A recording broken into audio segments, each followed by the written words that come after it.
Hello everyone, welcome to Native Mobile Wits.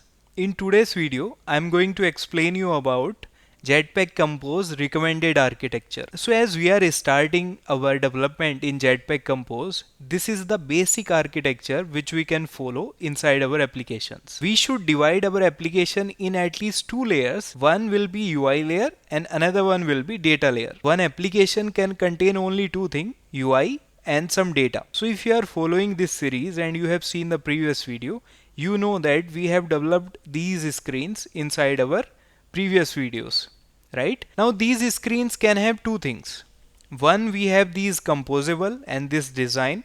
Another one is user can fill in some data, right? So our application will be divided in these two layers. So in simple terms, UI layer will be responsible to display the screen on user's device. If we have some specific layout or if we have some specific design, that will be handled with the help of UI layer, okay? And data layer will be responsible to keep our application's data. And the UI layer will be made of these two things, UI components and UI state. Now UI components, as you are familiar that we have developed our own composables, those composables will be called UI components. Now if you are wondering that what is UI state, so let me take you to this screen and here I will explain you what is UI state. So these are UI components which are our composables. Now user can fill in the data. User can fill in the email at any given time. So that time our UI state will have only email. The next moment when user fill in the password as well, our UI state will have both of these things, email and password. So you can understand that UI state is like whatever the data is entered inside these composables, right? Or whatever the data these composables are holding at a given point of time,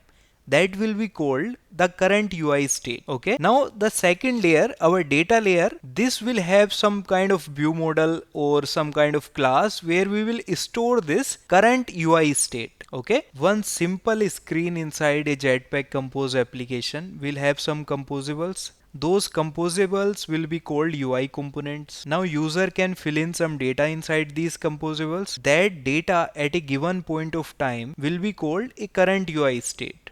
Consider it like this. You have one glass and at a given point of time, if you are filling some water inside that glass, so that glass can be half empty or full with the water.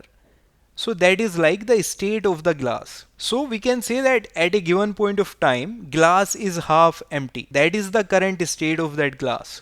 Okay. Similar way, whatever the data user will enter here at a given point of time, that will be called a UI state for this UI layer. And inside our data layer, we can store the current UI state. So our composables we will keep as independent as possible. And if we want to validate the data entered by user, we can do so with the help of our data layer separately. So this is one very simple architecture we can follow.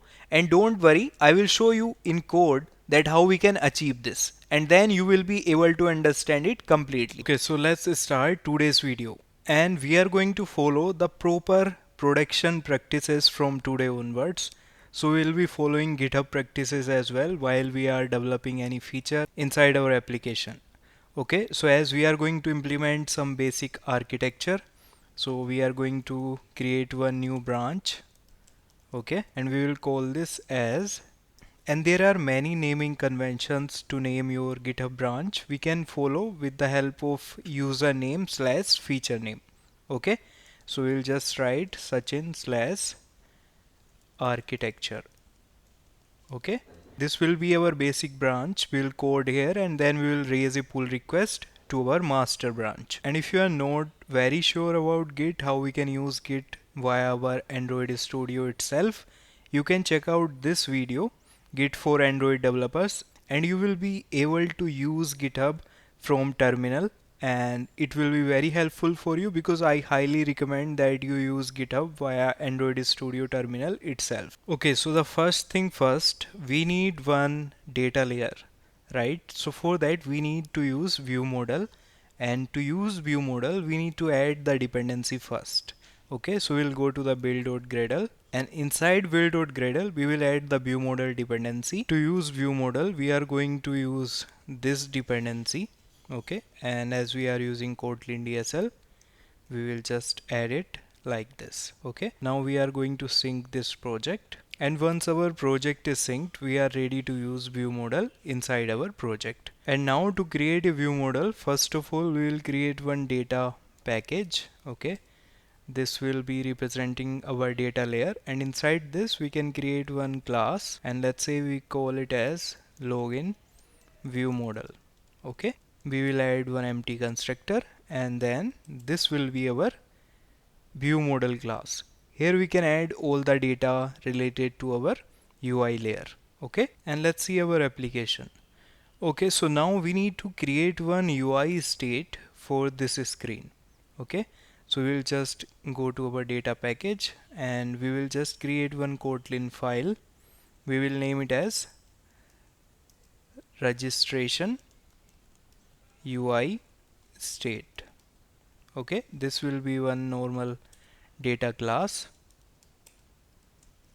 and inside this we will add the fields we need inside our registration UI state. So inside our data class we can add all of these fields. Okay, so let's start one by one. First name, okay, this will be of type string and initial value is empty. Then we can just take last name, we can use the same, it will also be of string type. Another one will be of email of same string type, and then we will have one for password. This will be also of string type. Okay, this is our registration UI state as of now. Okay, now we need to hold this inside our view model. Now we have our registration UI state which has all of the field this screen has. So whatever the data user will input here, we can hold inside this UI state. Now we need to add this UI state inside our data layer, so that we need to add this inside our login view model. Okay, here we will create one variable registration UI state. Okay, and this will be of mutable state of registration UI state. Okay, now one another thing, we know that user can take some predefined actions inside this screen, right? So these actions are called UI event. If user perform any action inside this UI, that will be called as a UI event. So if user enter first name, that will be a UI event. If user enter email or password, that will also be a UI event. Or if user click on any of this button, that will also be a UI event. Okay, so for all of these actions which user can perform, we are going to define these UI event. Okay, so as there can be some predefined number of UI event only, we know that there is a limited set of events, so we can use sealed class. We will create one Kotlin sealed class, we will call it as UI event. Okay, now inside this UI event we can define all of the events which user can perform. Okay, so let's create one data class, because if user perform one action and user enter first name, so we will hold this data, first name data, inside this event class. Okay, so we will write it like first name changed. If user perform any action inside this outline text field, means if user try to enter something, so this first name change, this event will be triggered, and we will have the data which user entered. So let's say first name string, and this will be of type UI event. Okay, and let's add variable here. Okay, now if user enter last name, this will also be one event, so we can define one data class for this as well, last name changed, and here also we can have one variable last name string. This will be also of type UI event. Okay, we can define one more UI event data class for this email, so we can create email changed. We can define one variable email of string type, and this will be of UI event itself. We can create one data class similarly for password field. It will also hold one variable password, okay, of type string, and this will also be of type UI event. So basically this is how we define a seed class. It has some predefined actions which we called as UI event. Okay, so if user perform anything inside this first name text field, this event will be triggered. Okay, we will update this inside our view model so that our logic will be separated from our composables. You will see that shortly. So now we have these four UI event. Okay, so let's go to our view model. In view model we will write one function on event. Basically if user perform any event inside this UI screen, so we will call this function from our UI layer. Okay, so we will write this, and this will take one parameter event of UI event type. Okay, and inside this we will write one when condition, because there will be multiple use cases for these different events. So we are defining this when expression. It will take input as the given event. Now here we need to define logic for every event taken by user. So let's take the first event and let's write condition that if event is UI event dot first name change, then what we are going to do inside this. So when user enters a first name, we will update the value inside our registration UI state. Okay, to update our UI state, we will just take reference with the help of value, and we will just update this value with the help of this copy function. We will just use this named parameter, and we will pass the value with the help of this UI event, and here we will pass event dot first name. Okay, because this UI event has this first name parameter inside this data class, so whenever our UI event is of this first name change type, we will get the first name with the help of this event. Okay, now for other events we will define similarly dot last name changed, and when user change the last name, we will update the same inside our registration state.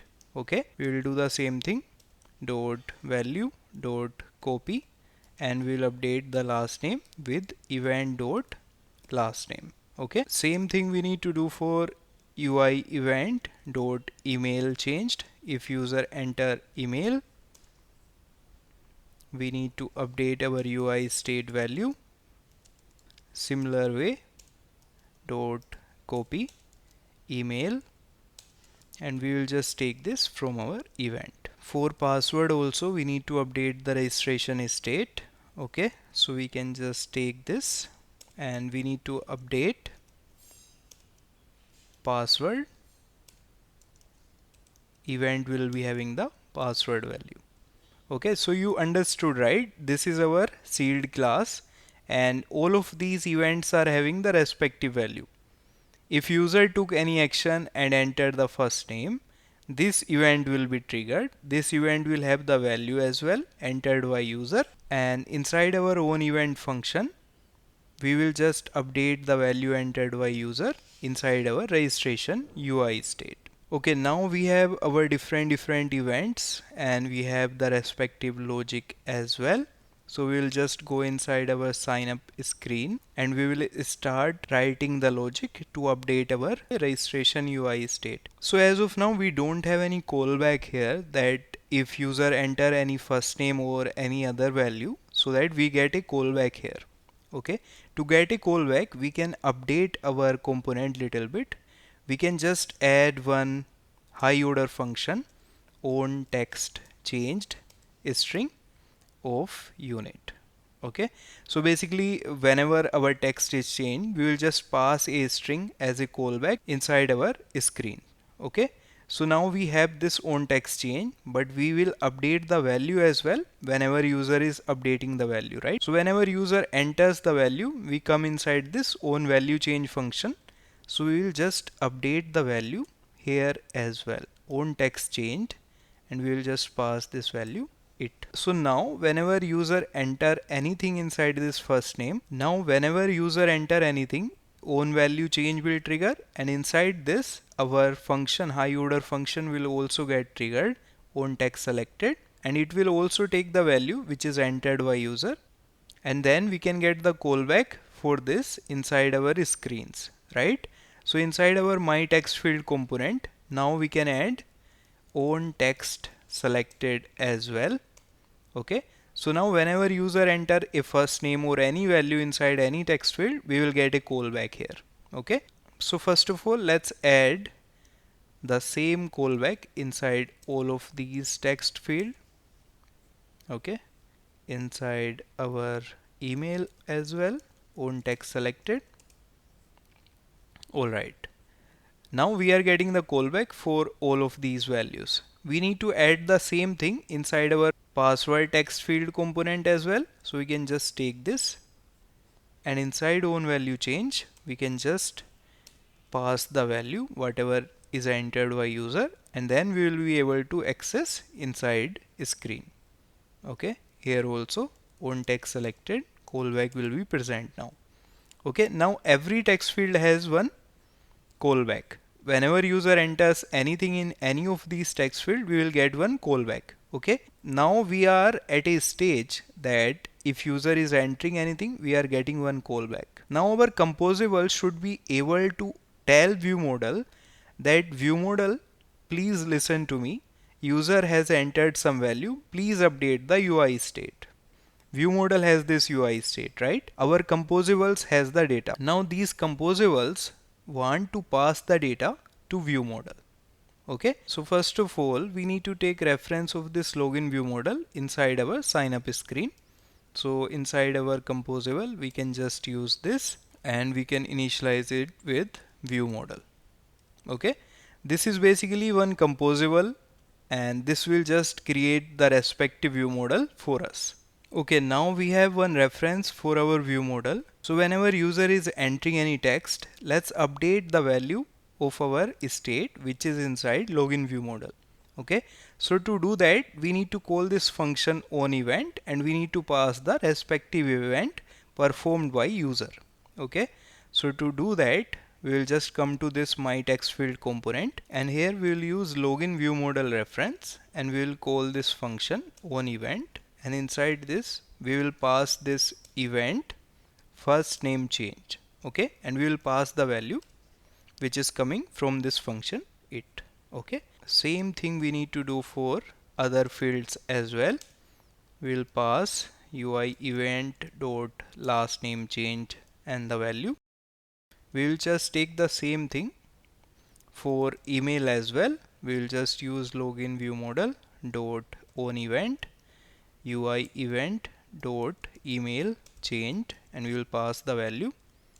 We will take the same thing for password as well. Okay, password change. Now we are passing the value to our UI state for all of these text field. Okay, we are passing it. Now let's go back to our ViewModel and let's add one log so that you people can understand very easily that what data we are getting inside our state. Okay, so let's say print state.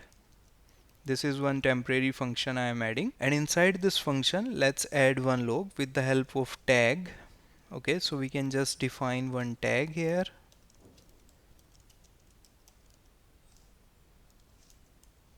Okay, and we'll just use this inside our log, and we are going to write inside print state. We'll use another log, and we will just take the data out of this dot value dot to string. Let's see what it will print. Okay, so we will print this function every time any event is happening, right? So if first name is changing, after the value we update inside our state, we will just print this. Okay, inside last name change as well, when we updated our state value, we will just print the state. Okay, we are doing the same thing for each event.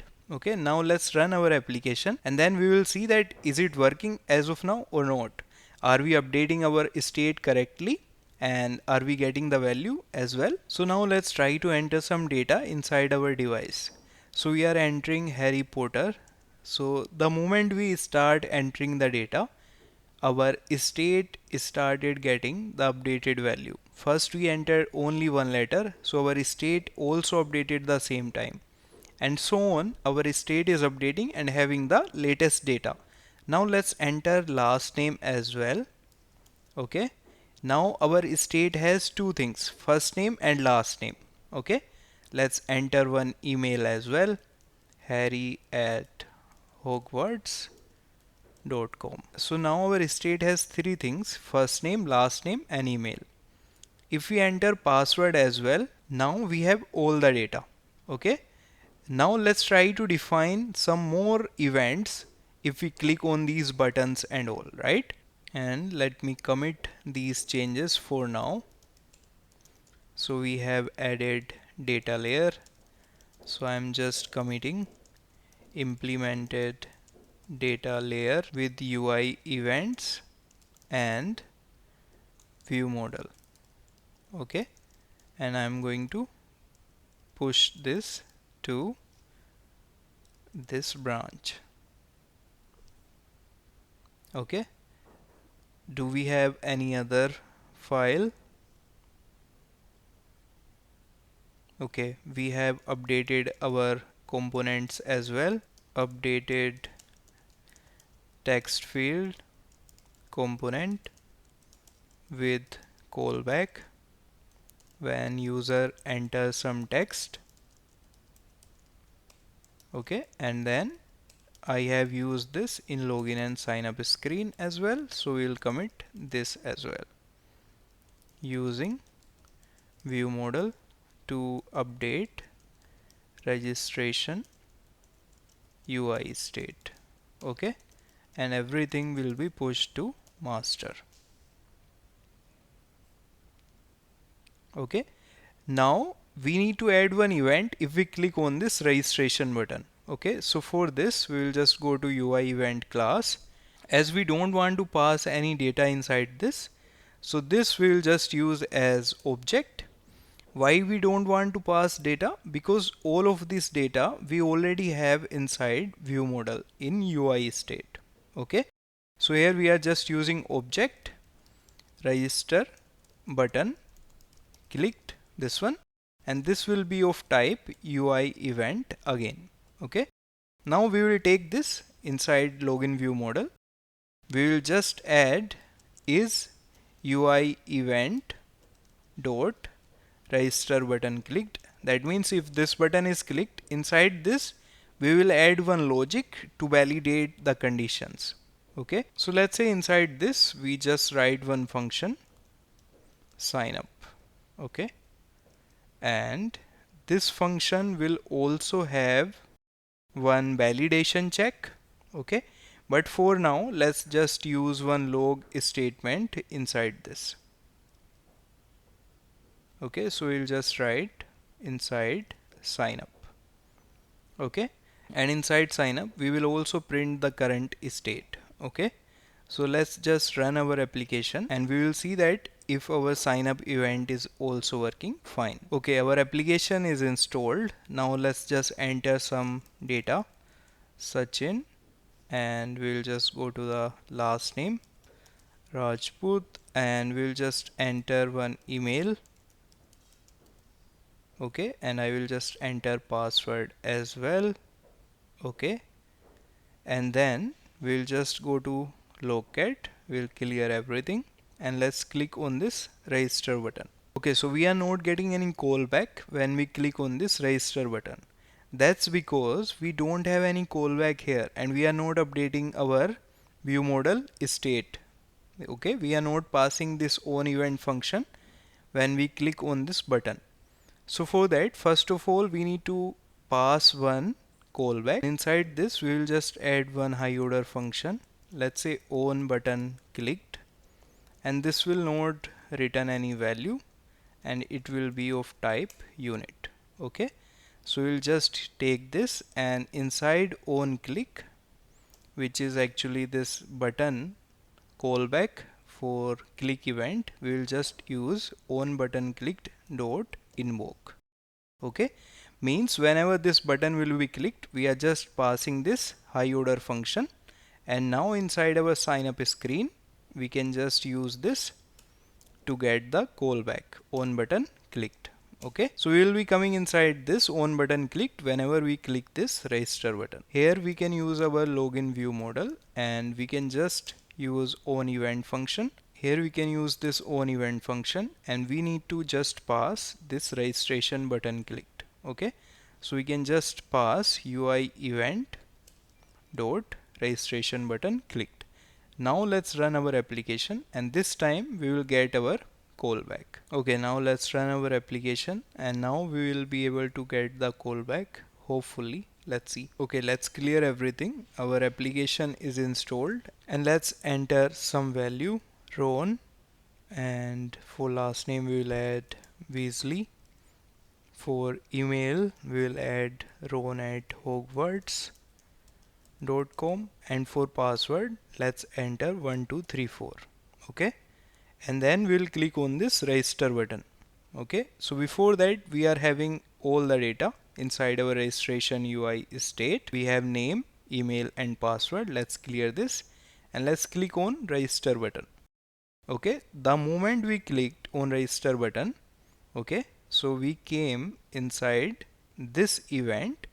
Okay, we triggered this method, and then this log is printed inside sign up, and then we are printing the state. Okay, so inside print state we are having all the value. Okay, and we have clicked our button, and we have the data from our state. This way we can implement UI state and UI events inside our Jetpack Compose applications, and we can divide our Jetpack Compose applications in these two layers, UI and data layer. This is very important and helpful, because if we are using this technique, we are making our composable stateless. Stateless means our composables are only responsible to show the UI layer on mobile devices, and then our data layer is responsible to deal with all the data related operations. Okay, so composables are stateless, and that is the best thing in Jetpack Compose we can do for our Jetpack Compose application scalability. So that's it for today's video. I hope you enjoy this part, and if you enjoy this, please like, share and subscribe to my channel. Also, please share this video with your friends who are learning Android or Jetpack Compose, and I will see you very soon with the next part where we will learn a lot of amazing things. Stay tuned, be happy.